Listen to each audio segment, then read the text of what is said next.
Good morning student. Last class में बेटा हमने संवेग संरक्षण का नियम, न्यूटन की गति का तृतीय नियम डिस्कस कर लिया था और संवेग संरक्षण हमने दो कणों के निकाय के लिए भी देख लिया था और n कणों के निकाय के लिए भी देख लिया था।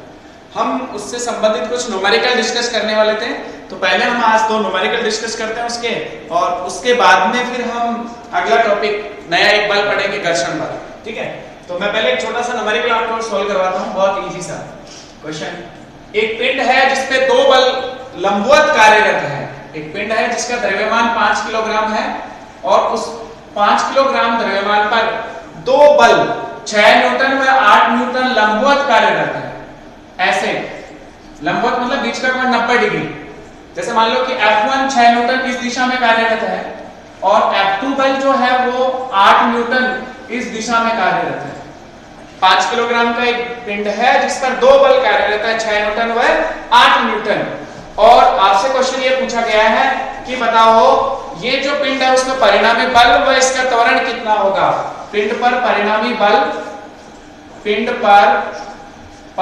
बल व त्वरण ज्ञात कीजिए।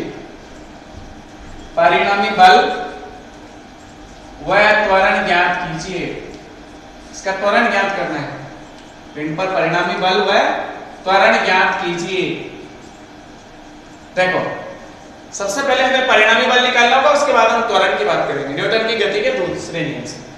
हम अब जनरल सदिश की बात करें तो बल एक सदिश राशि है। F1 बल इस दिशा में 6 न्यूटन, F2 बल 8 न्यूटन इस दिशा में, तो इन दोनों के बीच का कोण 90 डिग्री है। तो आपको ऑटोमेटिक वो सूत्र याद आ जाना चाहिए कि जब हम दो सदिश पढ़ा करते थे, A सदिश व B सदिश, जिनके बीच का कोण थीटा हुआ करता था, तो समांतर चतुर्भुज के नियम से परिणामी जो था A सदिश व B सदिश का, वो बीच में कहीं होता था R सदिश, और उसका जो परिमाण था R सदिश का परिमाण वो होता था under root of a square plus b square plus 2ab cos theta. इसका सूत्र अपन व्युत्पन्न कर चुके। इस कॉन्सेप्ट को काम में लेके F1 व F2 का परिणामी ज्ञात करना है। ठीक है, तो इन दोनों का जो परिणामी होगा वो बीच में कहीं इस दिशा में होगा, F सदिश। और अब मुझे F सदिश का परिमाण ज्ञात करना है। पहले तो यही पूछा ना परिणामी बल, तो F सदिश का परिमाण बराबर अंडर रूट ऑफ F1 का स्क्वायर प्लस F2 का square plus 2F1 F2 cos theta. Theta कितना है 90 डिग्री। बीच का कोण कितना है टोटल 90 डिग्री, तो cos 90। अब मुझे F1 का परिमाण पता है 6 न्यूटन है, F2 का परिमाण पता है 8 न्यूटन है, मान रख लूंगा।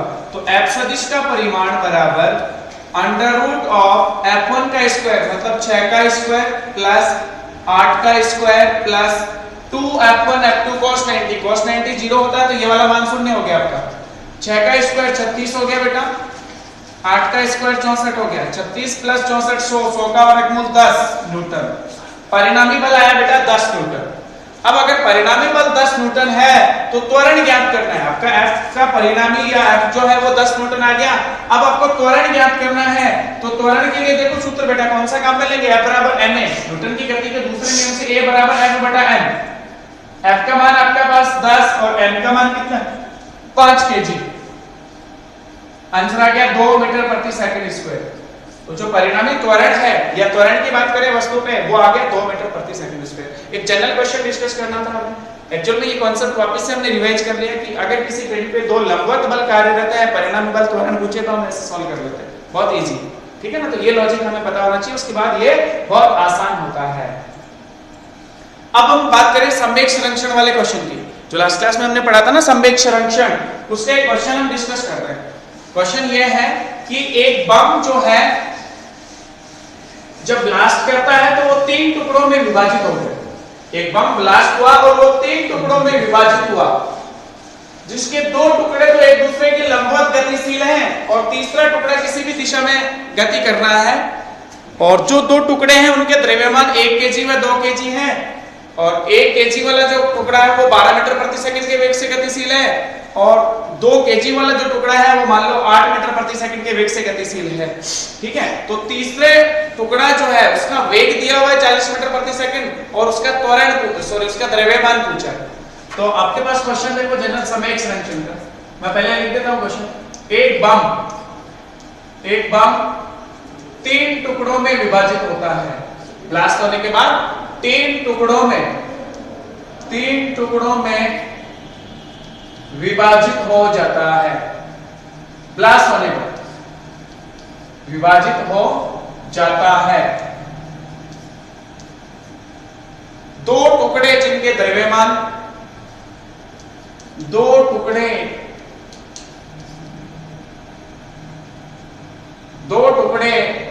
परस्पर लंबवत गति करते हैं।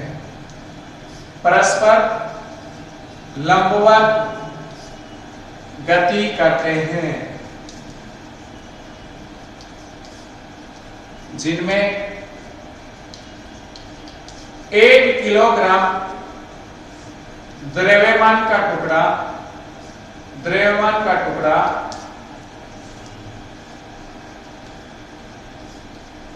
12 मीटर प्रति सेकंड के वेग से गति करता है, तथा 2 किलोग्राम का टुकड़ा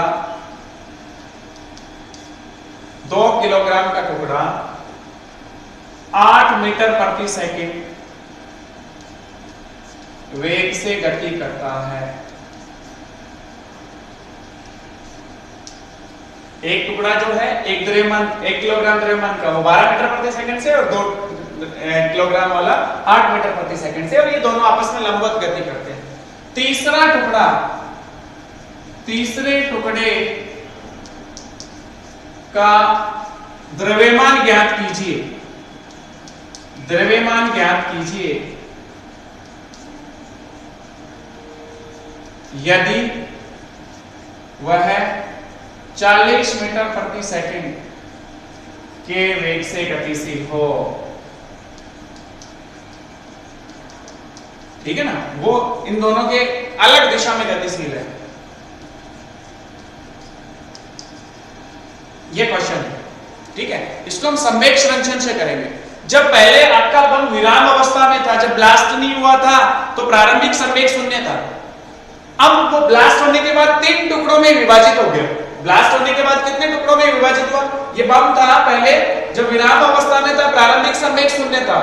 जैसे ये ब्लास्ट हुआ 3 टुकड़ों में विभाजित हुआ। एक टुकड़ा इधर गया, एक टुकड़ा इधर गया। ये तो दोनों लंबवत गति कर रहे हैं। ये पहला टुकड़ा जिसका द्रव्यमान m1 1 kg है, 1 kg।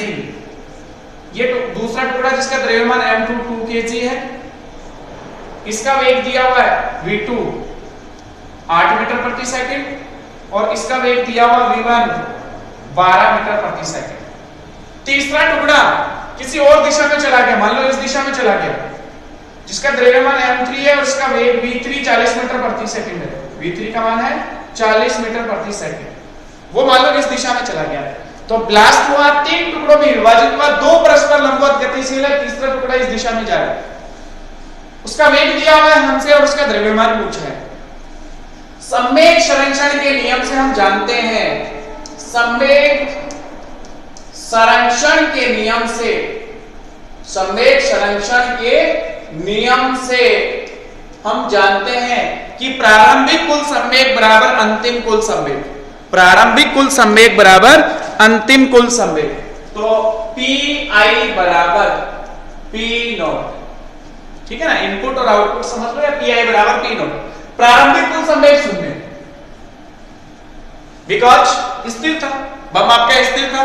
जब वो 3 टुकड़ों में विभाजित होकर 3 दिशाओं में गतिशील है, तो पहले दिशा में इधर संवेग P1 मान लेते हैं, इधर P2 मान लेते हैं, इधर P3, और संवेग सदिश राशि है तो इनका सदिश जोड़ी करेंगे, P1 सदिश प्लस P2 सदिश प्लस P3 सदिश। अर्थात P1 सदिश प्लस P2 सदिश प्लस P3 सदिश बराबर क्या होना चाहिए? 0। तीनों का सदिश जोड़ क्या होना चाहिए? 0, क्योंकि पहले आपका बम स्थिर था तो संवेग भी 0 था, तो बराबर होना चाहिए। संवेग संरक्षण के नियम से हम ऐसा लिखते हैं। अब ध्यान से देखो, P1 M1 V1, P2 M2 V2, P3 M3 V3 हम जानते हैं। एक्चुअल में मुझे P1 प्लस P2 इन दोनों का सदिश जोड़ करना है। इनका सदिश जोड़ मैं कर सकता हूँ इजीली, क्योंकि इन दोनों के बीच का कोण मुझे पता है, लंबवत है, और P1 P2 के परिमाण भी पता है मुझे। अगर मैं P1 P2 के परिमाण ज्ञात करना चाहूँ, देखो P1 सदिश का परिमाण होगा M1 V1। M1 कितना है आपका? 1 kg। P1 कितना है? 12, तो ये आ गया 12 न्यूटन सेकंड P1 की वैल्यू। मैं आपसे पूछूं P2 बताओ, आपका सूत्र होगा M2 V2। M2 कितना है? 2, V2 कितना है? 8। 2 इंटू 8 कितना हो गया 16, ये हो गया आपका 16 न्यूटन सेकंड, ठीक है, वो हो गया 12 न्यूटन सेकंड। आपसे पूछा जाए P3 कितना होगा, तो आप लिखोगे P3 इक्वल्स टू M3V3, आपको M3 कैलकुलेट करना है और V3 की वैल्यू है 40 न्यूटन सेकंड, ये आपका P3 हो जाएगा। ये चीज आपको पहले से ही पता है। अब आप देखो ध्यान से बेटा, एक्चुअल में मुझे P1 प्लस P2 तो ज्ञात करना आता है, P1 प्लस P2 तो मैं ज्ञात कर लूंगा क्योंकि इनके बीच का कोण पता है और P1 P2 पता है। मैं P3 को इस तरफ ले आऊं या P1 प्लस P2 को इस तरफ ले आऊं तो P3 सदिश बराबर माइनस P1 सदिश प्लस P2 सदिश। एक्चुअल में क्या किया, इन दोनों को इधर लाके माइनस कॉमा लाके ऐसे लिख दिया। अब मैं P1 प्लस P2 सदिश का जोड़, इन दोनों का सदिश जोड़ कर सकता हूं। या मैं इसका परिमाण दूं, परिणामी, तो P3 सदिश का परिणामी बराबर इसका परिणामी, P3 सदिश का परिणामी आप लिखोगे P3 बराबर P1 प्लस P2 का परिणामी under root of P1 square plus P2 square plus 2P1 P2 cos 90। P1 plus P2 का परिणामी, P1 इस दिशा में P2 इस दिशा में, एक दूसरे के लंबवत गतिशील हैं दोनों टुकड़े, इसका कोण 90 डिग्री cos 90 लिखा जाएगा। P1 का स्क्वायर P3 की जगह हम लिख सकते हैं M3 इंटू 40, M3 इंटू 40 बराबर under root of P1 square मतलब 12 का स्क्वायर प्लस P2 स्क्वायर मतलब 16 का स्क्वायर, आगे लिखने की जरूरत ही नहीं है, cos 90 जीरो होता है। 40 M3 बराबर अंडर रूट ऑफ 12 का स्क्वायर 144 प्लस 16 का स्क्वायर 256 होगा क्या, 16 85 16 96 9 16 और 9 25 256, 144 प्लस 256 400 हो गया, 400 का वर्गमूल 40 M3 बराबर 400 का वर्गमूल 20 हो गया क्या बटा 40 1/2 kg। तीसरे टुकड़े का द्रव्यमान होगा बेटा 1/2 kg, हाफ kg, आधा किलो का होगा ये। इस तरह से हमने संवेग संरक्षण से संबंधित एक न्यूमेरिकल डिस्कस कर लिया है। इजी था, लॉजिकली सोचना है। इस न्यूमेरिकल में हमने देखो संवेग संरक्षण भी लगाया, उसके बाद सदिश जोड़ वाला सूत्र भी काम आया। जो सदिश जोड़ पढ़ते हैं बहुत इंपॉर्टेंट है, मैंने 2 क्वेश्चन कर लिए उसके लिए, ठीक है। तो ये टॉपिक भी आपका कंप्लीट हो गया। अब देखो आगे हम डिस्कस करेंगे बेटा प्रकृति में उपस्थित मूलभूत बल, या हम फिजिक्स के अंदर और भी बलों की बात करें तो हमने देखो एक अभिलंब बल की तो बात कर रही थी, अब हम बात करें घर्षण बल। अब हम किसकी बात करें बेटा, घर्षण बल की। तो घर्षण बल के बारे में थोड़ा सा डिस्कस कर लेते हैं आज। फ्रिक्शन फोर्स, ये फोर्स भी, ये बल भी 2 सतहों के संपर्क के कारण ही होता है। जब 2 सतहें संपर्क में होती हैं तो उनके मध्य घर्षण बल लगता है, ठीक है ना। तो ये सतह पे जैसे स्थिर होती है ना तब नहीं, जब कोई बाह्य बल लगाते हैं उसके विपरीत दिशा में कोई बल कार्य करना शुरू करता है। जैसे किसी वस्तु को धक्का देते हैं तो हम जैसे बल लगाते हैं, उसके विपरीत दिशा में कोई ना कोई बल लगता है। जैसे गाड़ी का पहिया आगे चलता है, इंजन बल लगाता है, तो पहिए पे विपरीत दिशा में घर्षण बल लगता है। सड़क खुरदरी होती है तो घर्षण बल ज्यादा होता है, और स्मूथ होती है, चिकनी सतह होती है तो घर्षण बल कम लगता है। तो अगला टॉपिक हमारा होगा बेटा घर्षण बल, इंपॉर्टेंट है, पढ़ना होता है इसको अच्छे से। घर्षण बल, घर्षण बल भी एक गुण है वस्तु का। जैसे देखो मैं जनरल बताता हूं पहले, बाद में इसकी परिभाषा वगैरह लिखेंगे। मान लो एक सतह है, उसके ऊपर कोई वस्तु रखी हुई है जिसका द्रव्यमान m है। हमने सीखा है कि m द्रव्यमान की वस्तु सतह पर नीचे की ओर बल लगाती है mg, गुरुत्वाकर्षण बल, भार होता है वस्तु का। यह सतह भी इस वस्तु पर उतना ही बल ऊपर की तरफ लगाती है जिसे हम बोलते हैं अभिलंब बल, n बराबर mg। वस्तु स्थिर है, हम कोई घर्षण वर्षण की बात नहीं कर रहे हैं, स्थिर है, रखिए, बिल्कुल सही है। बट जैसे ही हमने कोई बाह्य बल लगाया, मान लो इस दिशा से, मुझे इसको गति कराना है, तो मैंने बाह्य बल आरोपित किया इस दिशा से, तो होगा क्या, क्या बल लगाते ही वस्तु खिसकना शुरू कर देगी। मान लो आपने एक अल्प बल लगाया कि ये आगे खिसकी नहीं, पर बल तो लगा रहे हो, खिसकी नहीं, इसका मतलब इसके विपरीत दिशा में कोई बल कार्यरत है जिसे हम बोलेंगे घर्षण बल। ये आगे नहीं गई, इसका मतलब इसके विपरीत दिशा में कोई बल कार्यरत हो गया और अभी भी स्थिर है, जिसको बोलते हैं small fs, static friction force. 2 प्रकार का पढ़ते हैं घर्षण बल, गतिक घर्षण बल और स्थैतिक घर्षण बल, ठीक है ना, दोनों सीखेंगे।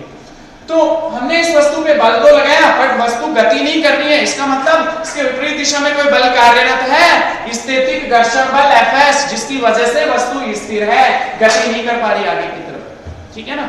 और ये जो बल है Fs, इसका मान जो है वो निर्भर किस पे करेगा कि इन दोनों की सतह, जो ब्लॉक और ये जो सतह है वो कैसी है।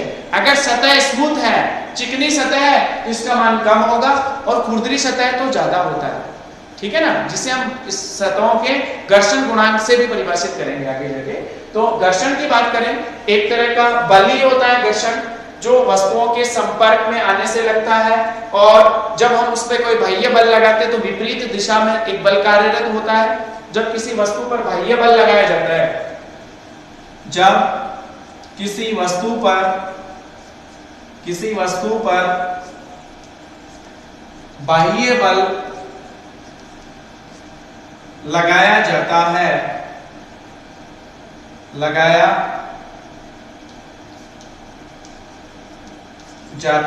तो जब किसी वस्तु पर बाह्य बल लगाया जाता है तो बल के विपरीत दिशा में, बाह्य बल के विपरीत दिशा में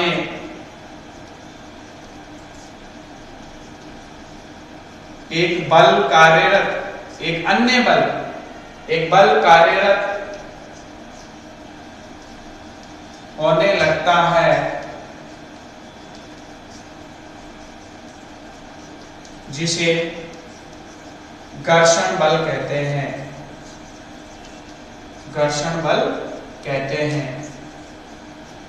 ठीक है ना। ये तो हमने घर्षण बल की जनरल परिभाषा दी।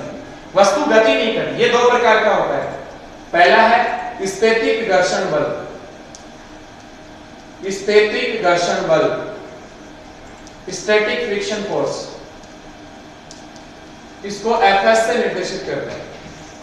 जब बाह्य बल लगाया आपने और वस्तु गतिशील नहीं हो पाई, इसका मतलब इसके विपरीत दिशा में जो बल कार्यरत है वो कौन सा बल है? स्थैतिक घर्षण बल Fs, ठीक है ना। स्टैटिक फ्रिक्शन फोर्स लगा हुआ स्थिर अवस्था में, जब बाह्य बल लगाया और वस्तु स्थिर ही हो, उस स्थिति में जो घर्षण बल होता है उसे बोलते हैं स्थैतिक घर्षण बल, ठीक है। अब एक कंडीशन होगी कि आपने बाह्य बल को और बढ़ाया तो ये मान और बढ़ेगा, धीरे धीरे ये बढ़ना चाहिए जब तक स्थिर है। बट एक कंडीशन आएगी कि उसके बाद फिर ये जो मान है वो धीरे धीरे घटने लगेगा और वस्तु गतिशील होने लगेगी। तो इस Fs का जो अधिकतम मान होता है उसे बोला जाता है सीमांत घर्षण बल। सीमांत घर्षण बल, स्थैतिक घर्षण बल में हमारी वस्तु स्थिर होती है, अर्थात हम बोलेंगे स्थिर अवस्था में जो घर्षण बल होता है उसे स्थैतिक घर्षण बल कहते हैं। भाई आपने बल तो लगाया बट वस्तु गति नहीं कर रही, इसका मतलब स्टैटिक फ्रिक्शन फोर्स लग रहा है, उसे हम कौन सा बोलते हैं? उसे स्थैतिक घर्षण बल कहते हैं, घर्षण बल कहते हैं। स्थैतिक घर्षण बल के अधिकतम मान को सीमांत घर्षण बल कहते हैं, ठीक है। लिमिटेशन या लिमिटिंग फ्रिक्शन फोर्स, कि भाई आपने ये मान बढ़ाया तो फिर ये मान क्या होगा? फिर ये भी बढ़ने की कोशिश करेगा, बट एक स्थिति ऐसी आएगी कि भाई बस अब लास्ट हो गया, अब उसके बाद ये मान बढ़ाओगे तो ये मान क्या होगा? धीरे धीरे घटने लगेगा और वस्तु गतिशील होने लगेगी। तो सीमांत घर्षण बल बोलते हैं उसको हम। कौन सा बल बोलते हैं? सीमांत घर्षण बल। स्थैतिक घर्षण बल के अधिकतम मान को Fs मैक्सिमम, यह मान आपका Fs होता है, ठीक है ना। जो बाह्य बल से ज्यादा होने वाली स्थिति में ये यहाँ पे स्थिर है, नहीं तो गतिशील होने लग जाएगी। तो ऐसे में हम पढ़ते हैं सीमांत घर्षण बल, सीमांत घर्षण बल Fs मैक्सिमम, इसको Fs मैक्सिमम से डिनोट करते हैं, स्टैटिक फ्रिक्शन की मैक्सिमम वैल्यू। तो स्थैतिक घर्षण बल के अधिकतम मान को सीमांत घर्षण बल बोलते हैं। और ये जो सीमांत घर्षण बल है उसको ज्ञात कैसे करते हैं Fs मैक्सिमम? ये नियमों से देखा गया कि Fs मैक्सिमम का मान अभिलंब बल के समानुपाती होता है। नियमों के आधार पर हम बोल सकते हैं क्योंकि Fs मैक्सिमम जो है, सीमांत घर्षण का मान जो है वो n के समानुपाती होता है, अभिलंब बल के समानुपाती होता है। और जब समानुपाती चिन्ह हटाते हैं तो कांस्टेंट लिया जाता है μs, स्थैतिक घर्षण गुणांक। इसको बोला जाता है स्थैतिक घर्षण गुणांक। ये आपका होता है स्थैतिक घर्षण गुणांक। ये सतहों पर डिपेंड करता है कि सतह कैसी है। चिकनी सतहों के लिए इसका मान कम होता है, खुरदरी सतहों के लिए इसका मान ज्यादा होता है। तो म्यूएस का मान 0 से 1 के बीच में होता है। जितनी स्मूथ सतह होती है उनके लिए म्यूएस का मान 0 होता है, और जितनी ज्यादा खुरदरी सतह होगी उसका मान 0 से बढ़ता जाएगा। तो इसका मान 0 से 1 के बीच में होता है। ठीक है, तो Fs मैक्सिमम बराबर म्यूएस इनटू n। तो ये तो हमारा सीमांत घर्षण बल है, स्टैटिक घर्षण। ये जो आपका स्टैटिक घर्षण बल है उसका अधिकतम मान, उसका अधिकतम मान है। अब मैं आपसे पूछूं कि भाई ये मान जो है ये तो सीमांत घर्षण बल है, मैं Fs के लिए ये सूत्र पूछूं तो Fs का मान जो है वो लेस देन इक्वल टू होगा म्यूएस इनटू n। स्टैटिक घर्षण बल का मान जो है या तो इसके बराबर होगा या इससे छोटा ही होगा। छोटा होगा तभी तो वो हम बोल रहे हैं कि भाई अधिकतम कितना है इतना, बाकी तो उससे छोटा ही होगा वो मान। तो Fs is less than equal to लिखा जाएगा mu s into n, mu s into n। इसी प्रकार हम बात करें कि जब गति घर्षण, ये हमने बात कर ली स्टैटिक घर्षण बल की। दूसरा हमारा होता है गतिक घर्षण बल। दूसरा हम पढ़ते हैं गतिक घर्षण बल। देखो ध्यान से बेटा, गतिक घर्षण बल भी इजी है। गतिक घर्षण बल नाम से पता चल रहा है कि जब वस्तु गतिशील होने लग जाती है, F कैसे निर्देशित करते हैं, इसको हम कैसे निर्देशित करते हैं, जब वस्तु गतिशील अवस्था में हो जाती है कि भाई इसके मान ये मैक्सिमम हो गया, उसके बाद जब बल का मान बढ़ाओगे तो वस्तु गतिशील होने लगेगी। तो गतिशील अवस्था में भी तो घर्षण बल लगता है, गतिशील अवस्था में भी तो घर्षण बल लगता है, उसको हम बोलते हैं गतिक घर्षण बल। जब वस्तु गतिशील होती है या गतिशील अवस्था में जब वस्तु गतिशील होती है तो उस अवस्था में उत्पन्न घर्षण बल को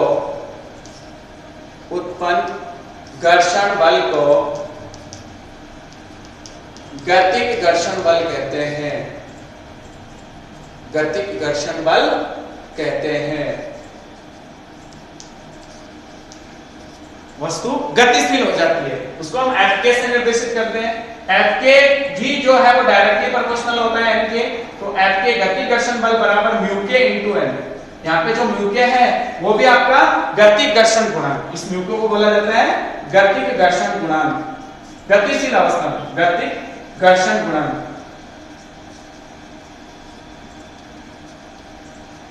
इसको हम बोलते हैं गतिक घर्षण गुणांक म्यूके। ये आपका होता है स्टैटिक घर्षण गुणांक। ठीक है ना, दोनों का जो मान है वो सतहों पर निर्भर करता है। सतह आपकी चिकनी होगी तो उनके मान कम होंगे, खुरदरी होगी तो इनके मान ज्यादा होंगे। तो ये गतिशील अवस्था में पढ़ते हैं गतिक घर्षण गुणांक। ठीक है ना, यहां तक कोई समस्या आपको नहीं है बेटा।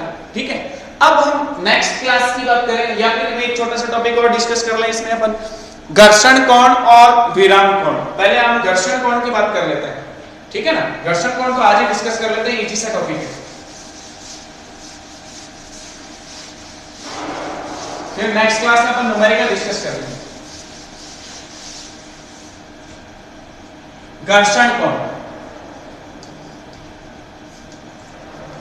ठीक है ना, ये तो आज डिस्कस कर लेते हैं, जिसको अपन निर्देशित करेंगे घर्षण कोण को अल्फा से निर्देशित करेंगे। मान लो एक ब्लॉक है किसी सतह पे रखा हुआ, इसका द्रव्यमान m है, अभिलंब बल इस पे कितना लग रहा है m, mg नीचे की तरफ। बाह्य बल जो है वो इस दिशा में हमने आरोपित किया हुआ है F,